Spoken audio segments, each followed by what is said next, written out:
사랑하는 여러분, 오늘 이 시간을 통해 하나님의 크신 은혜와 평강이 여러분의 삶에 가득하기를 주님의 이름으로 축복합니다.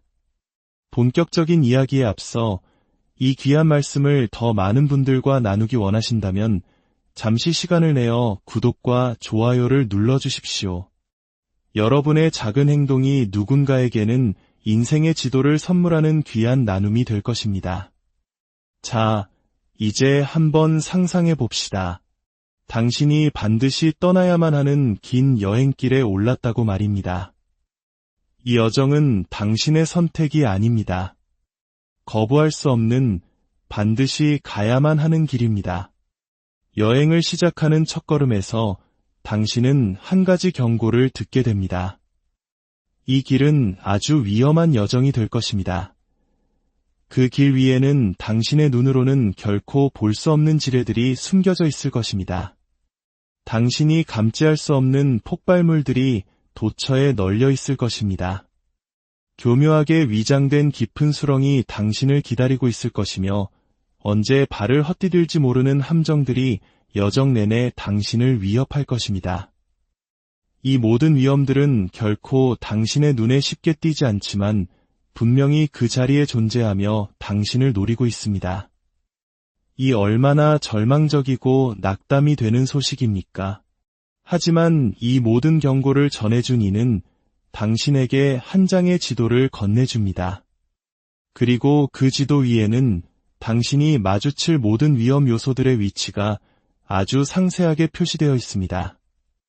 어디에 지뢰가 묻혀 있는지, 어디에 폭발물이 숨겨져 있는지, 어디에 깊은 함정이 파여 있는지, 당신의 여정을 망치고 삶을 파괴하려는 모든 위험 요소들의 위치가 명확하게 그려져 있습니다. 오늘 저는 여러분에게 한 가지 질문을 던지고 싶습니다. 만약 당신의 손에 이런 지도가 들려 있다면 당신은 이 지도를 어떻게 대하시겠습니까? 그 지도를 아무렇게나 구겨서 주머니에 쑤셔 넣으시겠습니까? 아니면 그 존재를 무시해 버리시겠습니까? 일주일에 한 번쯤 생각날 때마다 가끔 들춰보시겠습니까? 아마 아닐 겁니다. 당신의 생명이 바로 그 지도에 달려있기 때문입니다. 당신은 반드시 위험한 여정을 통과해야 하고 그 길에는 당신을 파괴할 지뢰밭이 펼쳐져 있습니다. 그렇기에 그 지도는 당신의 인생에서 가장 소중한 보물이 될 것입니다. 당신은 목적지까지 안전하게 도착하기 위해 한시도 그 지도에서 눈을 떼지 않을 것입니다. 사랑하는 여러분, 우리 모두는 인생이라는 이름의 여정을 걷고 있습니다. 우리가 이 세상에 태어나는 그 순간 이 여정은 시작되었습니다. 그리고 이 여정은 우리가 선택할 수 있는 것이 아닙니다. 살아있는 한 우리는 인생이라는 이 길을 반드시 걸어가야만 합니다. 그리고 인생이라는 여정 속에도 보이지 않는 지뢰밭이 존재합니다. 우리의 삶을 한순간에 무너뜨릴 수 있는 폭발 장치들과 한 번 빠지면 헤어나오기 힘든 날카로운 함정들이 있습니다. 이 모든 것들은 우리가 인생의 여정을 온전히 마치지 못하도록 우리를 파괴하기 위해 설계되었습니다. 하지만 감사하게도 하나님께서는 우리에게 한 권의 지도를 주셨습니다. 그것은 바로 하나님의 말씀, 성경입니다.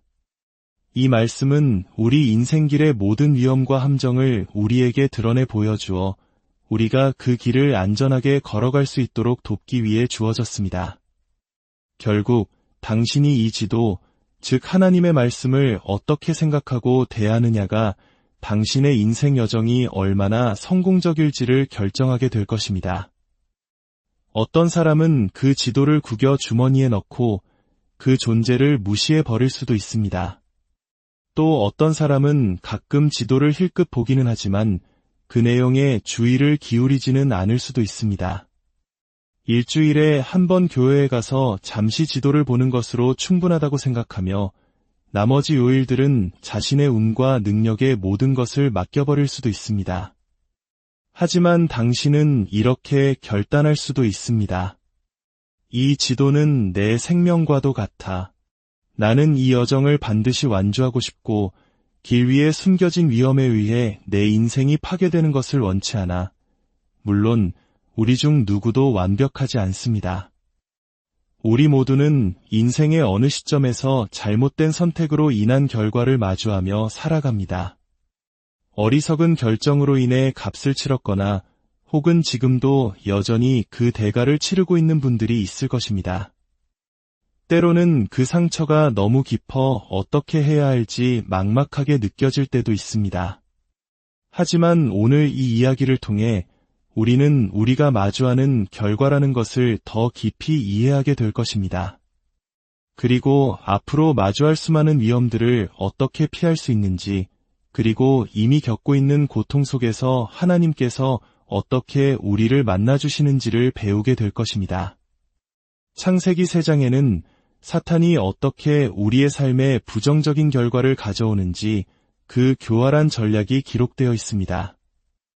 스포츠팀들이 경기를 앞두고 상대팀의 경기 영상을 분석하는 것을 생각해 보십시오. 그들은 상대팀의 성향, 움직임, 장단점을 파악하기 위해 밤낮으로 영상을 돌려봅니다. 상대방을 완벽하게 파악해야만 승리할 수 있기 때문입니다. 마찬가지로 사탄은 우리 각자에 대한 경기 영상을, 즉 분석 보고서를 가지고 있습니다. 당신에게는 당신을 넘어뜨리기 위해 배정된 악한 영이 있을지도 모릅니다. 그 존재는 당신의 모든 움직임, 모든 순간, 당신의 성향과 당신이 무엇에 민감한지, 당신의 약점과 욕망을 손금 보듯 꿰뚫고 있습니다.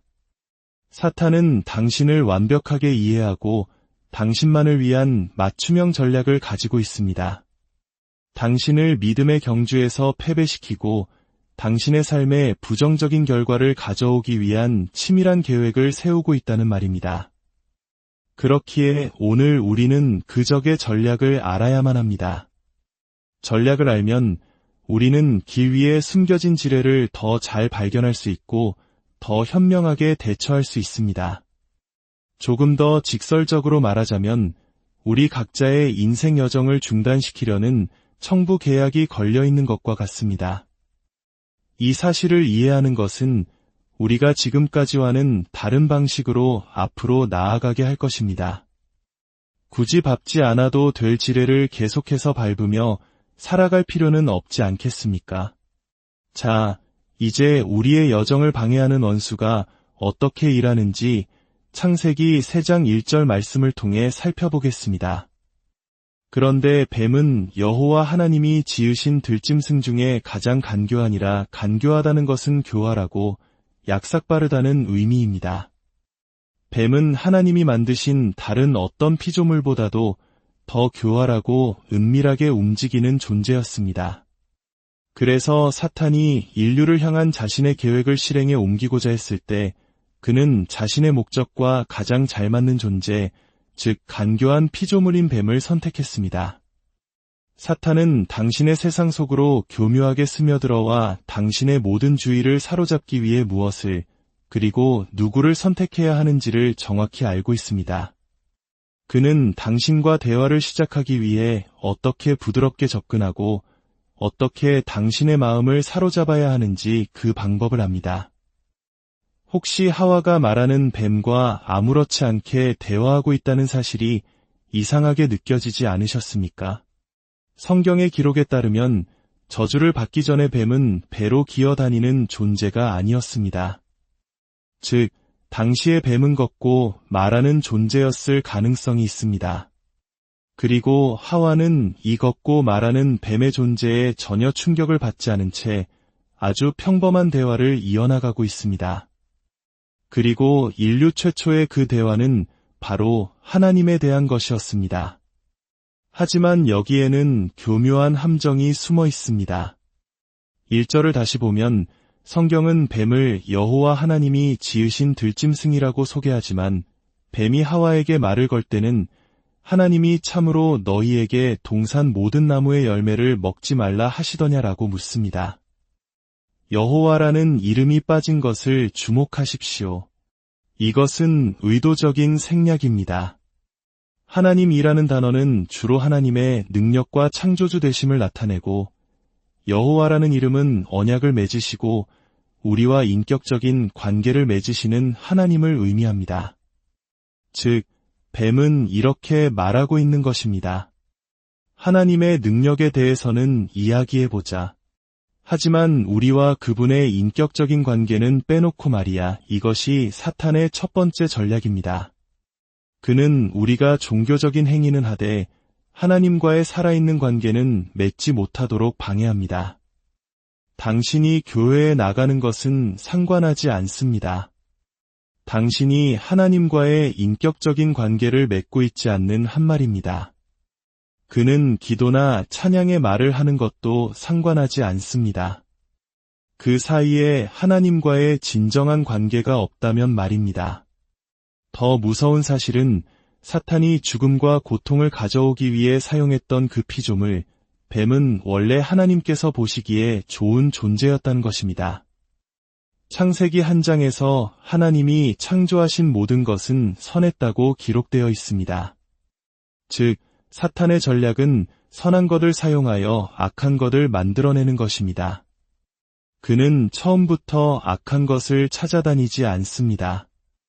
오히려 우리 주변에 있는 선하고 아름다운 것들을 도구로 삼아 우리를 파괴할 악한 결과를 만들어냅니다. 우리의 삶에서도 그렇지 않습니까? 처음에는 아주 좋아 보이고 선해 보이는 것들이 사탄의 목적에 오염되는 순간 하나님마저 포함되었던 그 선한 것이 결국 우리를 파괴하는 악한 것으로 변질되곤 합니다. 사탄의 첫 번째 전략은 이처럼 우리가 그의 존재를 눈치채지 못하게 하는 것입니다.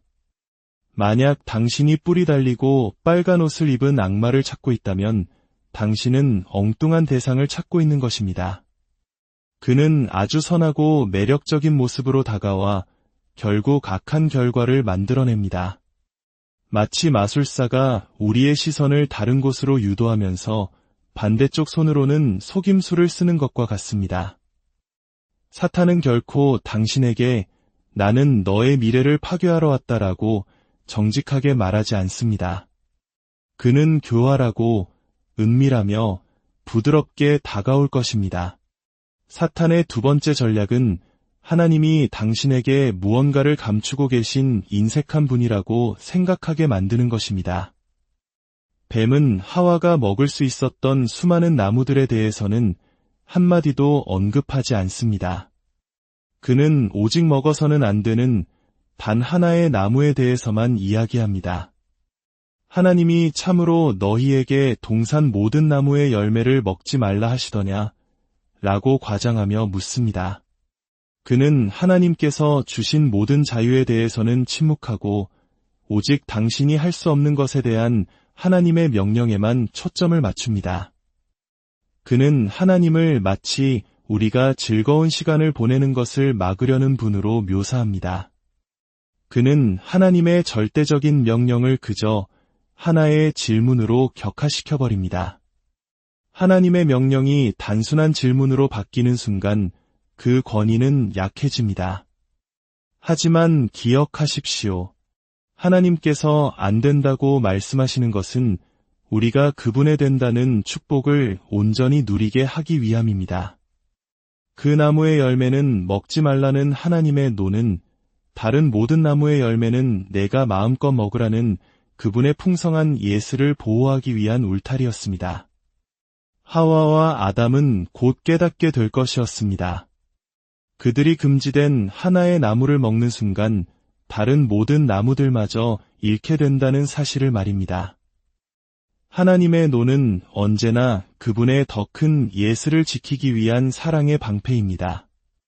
하지만 사탄은 이것을 왜곡하여 마치 하나님이 불공평한 분인 것처럼 우리를 속입니다.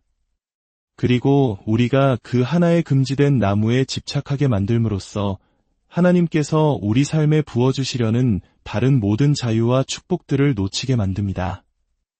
여기서 바로잡아야 할 것이 있습니다.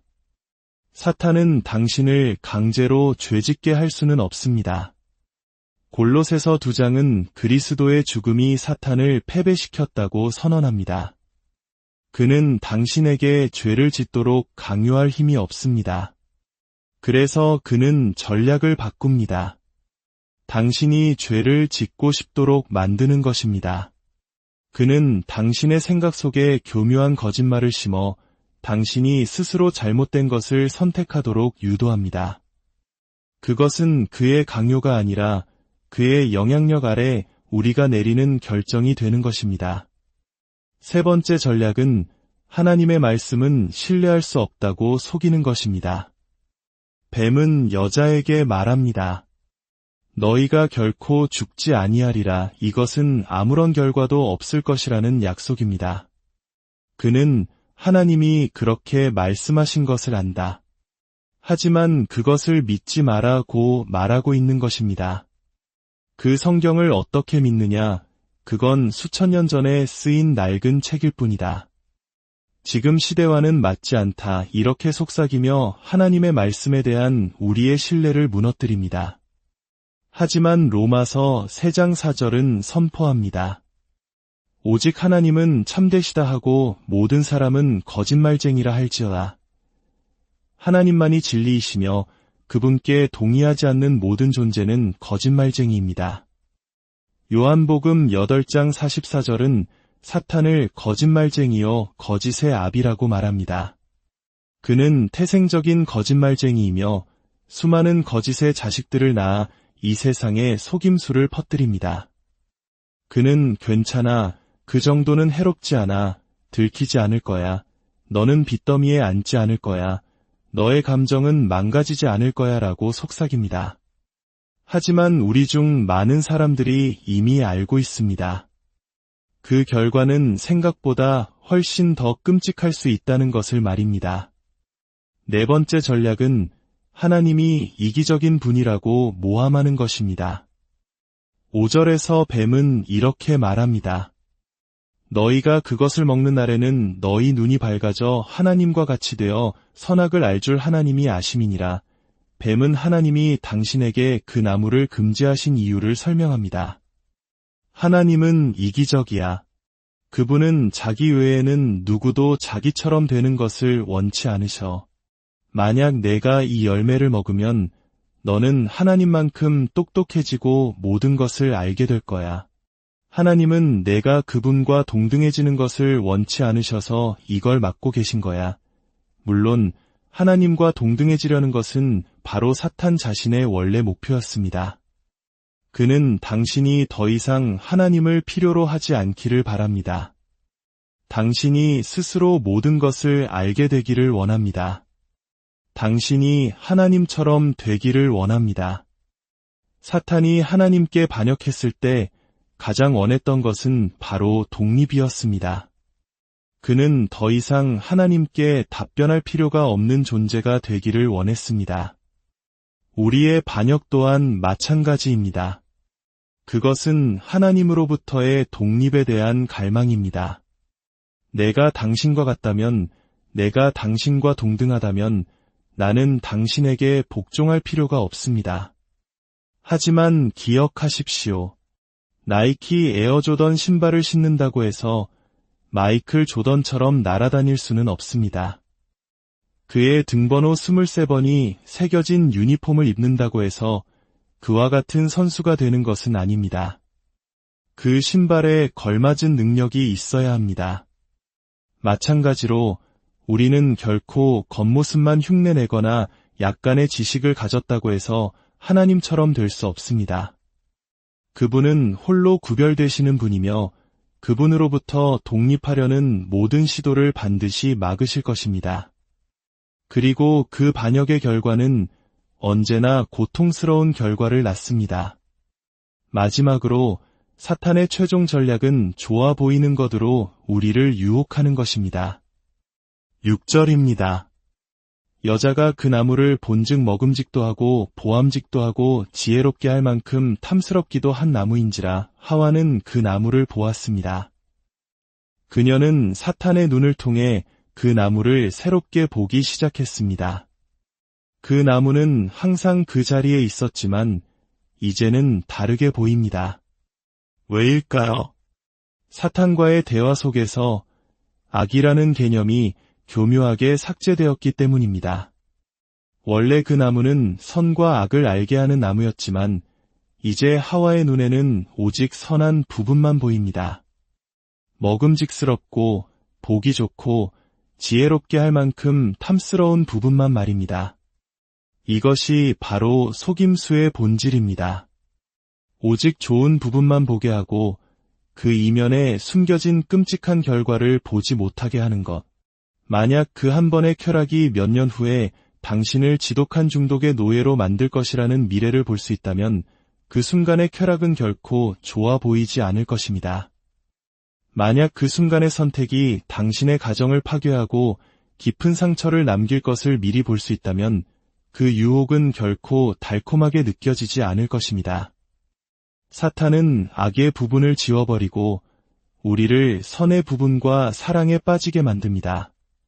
그는 우리의 육체적 욕망, 감정적 욕망, 그리고 지적 욕망을 자극하여 결국 잘못된 선택을 하도록 이끕니다. 결국 사탄의 모든 전략은 한 단어, 속임수로 요약될 수 있습니다. 그는 우리를 속입니다. 어느 백화점에서 장난꾸러기 아이들이 비싼 명품 옷에 붙어있던 가격표를 떼어 값싼 옷에 붙이고 값싼 옷의 가격표를 명품 옷에 붙여놓았습니다.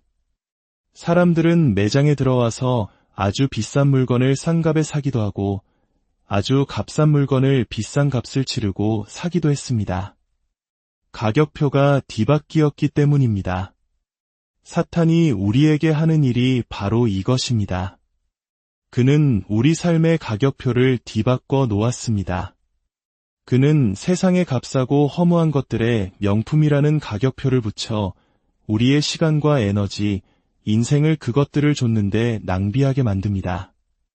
그리고 정작 하나님께서 우리에게 거저주시는 가장 귀한 은혜와 진리에는 볼품없는 가격표를 붙여 우리를 속입니다. 오늘의 질문은 이것입니다. 당신은 미래의 고통스러운 결과들을 피하고 싶으십니까? 그리고 이미 짊어지고 있는 과거의 결과들에 대해 하나님께서 베푸실 수 있는 최대한의 자비를 경험하고 싶으십니까? 만약 여러분이 죄의 결과에 지쳐 있다면 바로 그 순간이 하나님의 넘치는 은혜를 받을 자격이 주어진 때입니다. 주님의 말씀이라는 등불이 여러분 인생의 모든 길을 환히 비추어 주시기를, 그래서 단 한 걸음도 헛되지 않는 복된